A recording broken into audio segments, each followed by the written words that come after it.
그러니 이 한미를 연돌과 분리해서 인양을 해야만 버블 제트 어뢰가 폭발했다고 강력하게 주장할 수 있는 기초가 되는 겁니다. 기초.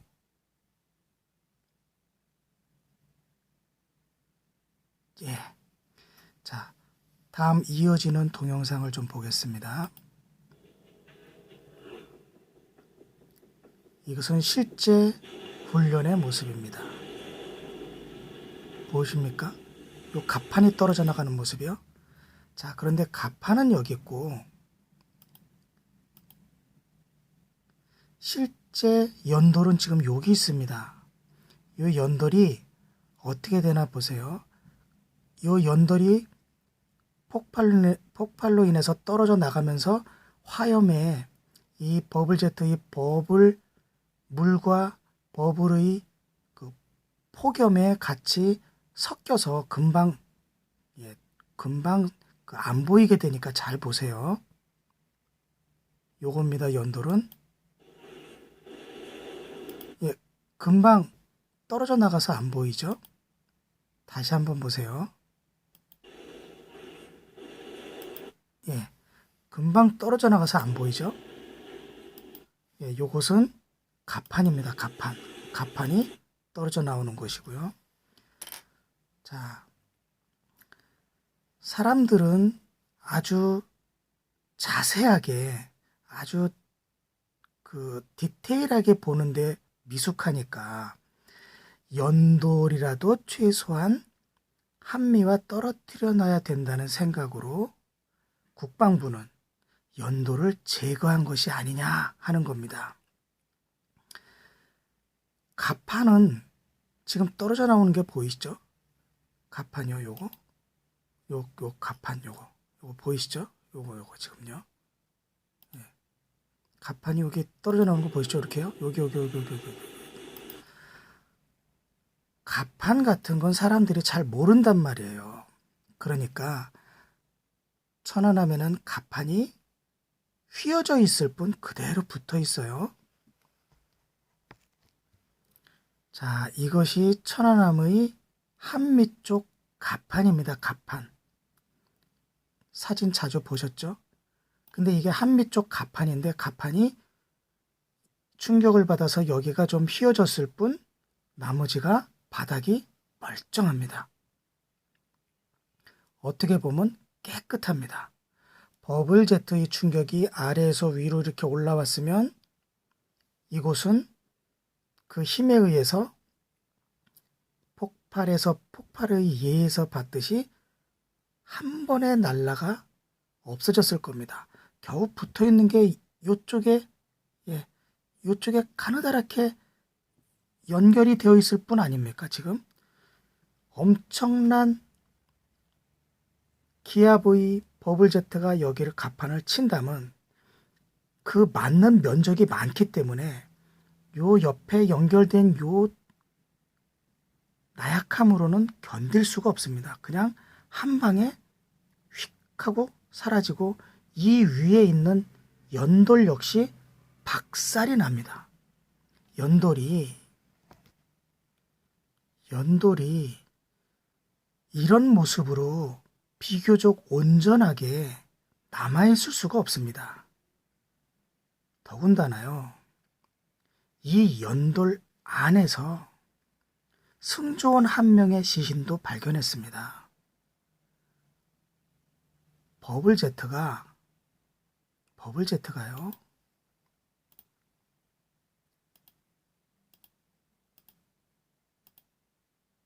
자, 다시 한번 보시죠. 연돌의 위치에서요. 연돌이 그리고 이 정도로 폭발이 일어나고 있는데 연돌 안에서 승조원의 시신 한 구를 발견해서 인양을 했어요. 연돌 안에서. 그런데요,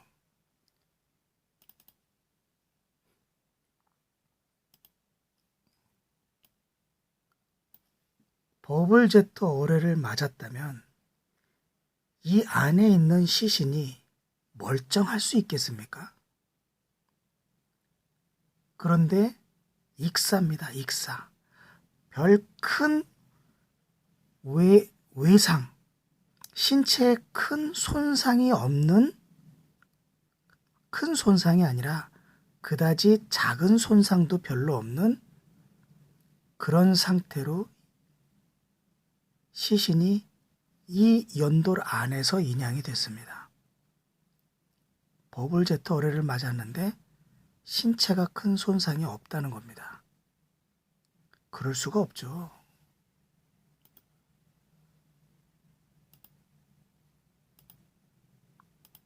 어떻게 이 정도의 충격을 받았는데 시신에 손상이 없을 수가 있습니까? 사람의 신체는 뼈와 근육밖에 없습니다. 이건 쇠조각도 박살을 내는 그런 충격이에요. 그런데 어떻게 사람의 신체가 멀쩡할 수 있겠습니까?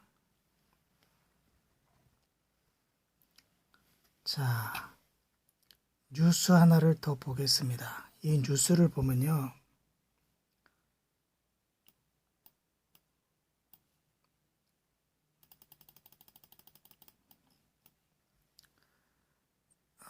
뉴스 일자가 2010년 4월 4일입니다. 2010년 4월 4일. 한미가 명확하게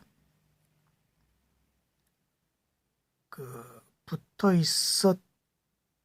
있었다고 추정되는 기간이 3월 30일이었습니다. 3월 30일 날 연돌에 찢어진 틈으로 산소를 밀어넣었다고 국방부가 발표했기 때문에 그때는 분명히 붙어 있었고요. 자, 3월 30일 이후에 붙어 있었음을 증명하는 자료 중에 하나가 또 이겁니다. 4월 4일에 나온 기사고요. 아마 그날 군이 함수와 한미를 동시에 인양하기로 마음을 먹고 발표를 하던 날이었습니다. 이때까지도 함수와 한미는 동시 인양하기로 했고 동시 인양하기 위해서 바지선 및 인양할 크레인도 거의 동시에 불러와서 동시에 작업을 하려고 했습니다. 그런데 그렇게 안 했죠. 한미 먼저 인양하고 시간을 길게 거의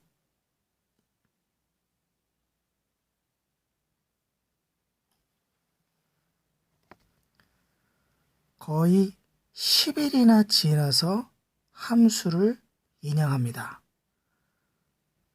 한미를 4월 15일 날 인양했는데 함수를 4월 24일 날 인양할 정도로 어떤 특별한 사정이 있었던 것은 아무것도 없습니다. 아무것도 없는데 그 인양 크레인, 바지선 이런 것 하루 임대가 1억 원이 넘는 그런 고가의 크레인을 그냥 세워두고 무려 10일 정도를 아무 이유 없이 작업을 안 하다가 열흘 정도 지나서 함수를 인양한 겁니다. 자, 그 문제는 나중에 시간 나면 더 밝혀내야 할 일이고요. 지금 볼 것은 함수와 한미를 동시 인양하겠다는 계획을 국방부가 설명하면서 제시한 한미의 사진입니다.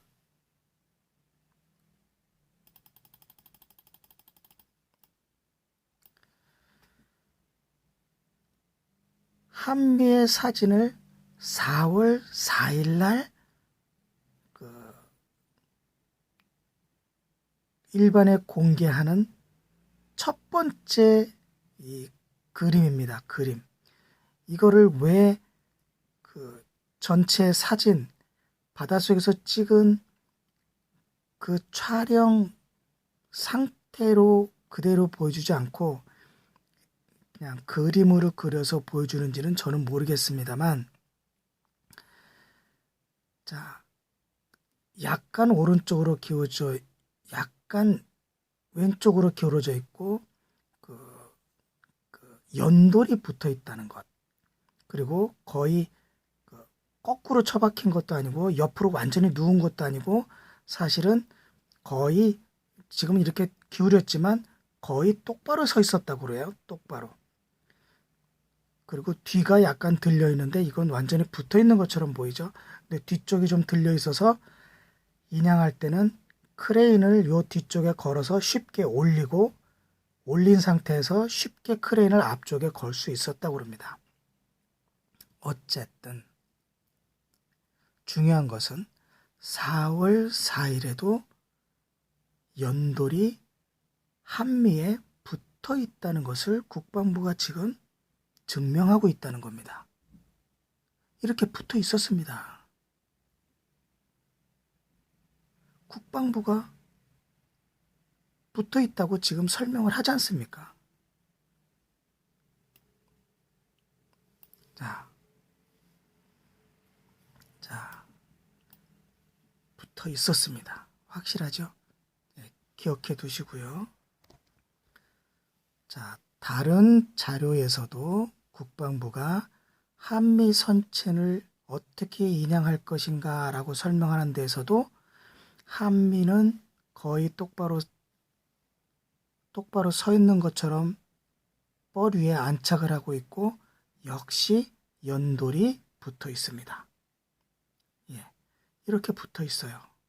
그리고 한미는 비교적 작업하기 쉽게 이 프로펠러, 스크루가 있는 쪽이 뻘에 완전히 박혀 있는 것이 아니어서 체인을 거기에 쉽게 걸 수 있고, 여기를 먼저 들어 올려서 아래쪽에 공간이 생기면 그쪽으로 쉽게 체인을 걸어서 쉽게 들어 올리는,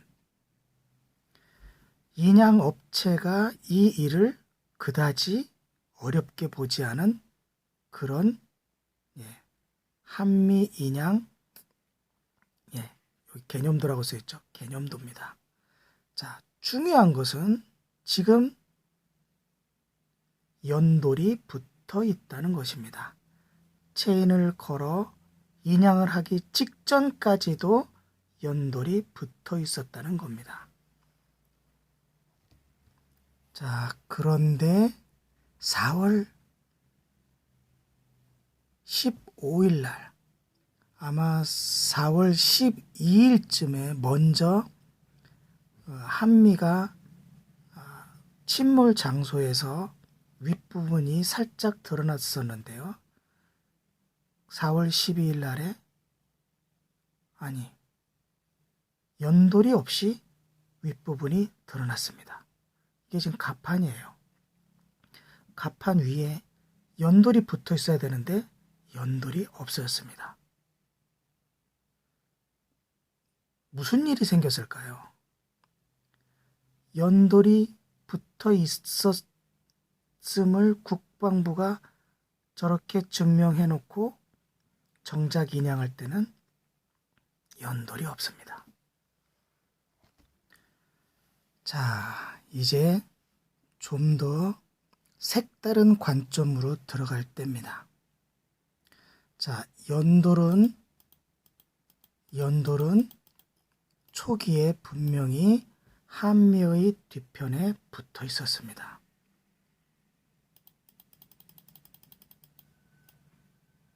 이곳에 연돌이 붙어 있어서 국방부는 연돌로 산소도 공급했고, 연돌을 붙여놓은 채 인양할 계획까지 언론에 공개를 했습니다. 연돌을 붙여놓고 체인을 거는 모습까지 공개를 했습니다. 자, 그런데 연돌이 없이 함매는 인양이 됐습니다. 자, 우리는 여기서 새로운 관점으로 연도를 바라봐야 되는데, 자, 그 연도를 떼어내는 첫 번째 이유는 버블 제트 어뢰가 있었다는 것을 증명하기 위해서, 그렇게 국민을 설득하기 위해서, 다른 말로는 그렇게 어뢰가 폭발했다고 조작하기 위해서 연도를 떼어낼 수밖에 없었다라고 우리는 명확하게 추정할 수 있습니다. 연돌이 지금 이렇게 붙어 있다고 생각을 해보세요. 그럼 버블제트 어뢰가 여기서 폭발을 했는데 어떻게 연돌이 붙어 있냐고 끊임없이 어뢰는 없었다고 누구나 쉽게 생각할 수 있지 않습니까? 그래서 연돌은 제거해서 수중 47m에서 떼어내서 함수와 함께 인양했고, 그리고 그 이후에 어뢰가 폭발해서 버블제트가 터졌으니 연돌이 날아간 것이다 라는 그런 설을 만든 것입니다. 그렇지 않습니까? 확실하게 그렇게 우리는 추정이 가능하지 않습니까? 이것을 명확한 추론이라고 우리는 불러야 됩니다. 자, 그런데요.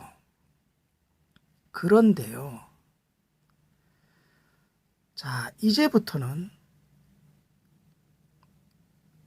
버블제트 어뢰를 주장하기 위해서, 내세우기 위해서, 버블제트 어뢰로 조작하기 위해서 연도를 떼어냈다고 보는 것이 맞고, 그것은 또한 대단한 범죄인데, 여기에는 미스테리한, 자, 진짜 우리가 꼭 밝혀야 될 의문이 하나가 생기게 됩니다. 저는 이 두 번째 의문에서 매우 큰 분노를 했습니다. 정말 이게 사람이 할 짓인가? 그런 추론을 하게 되었습니다. 자, 지금부터는 그 추론으로 들어가겠습니다.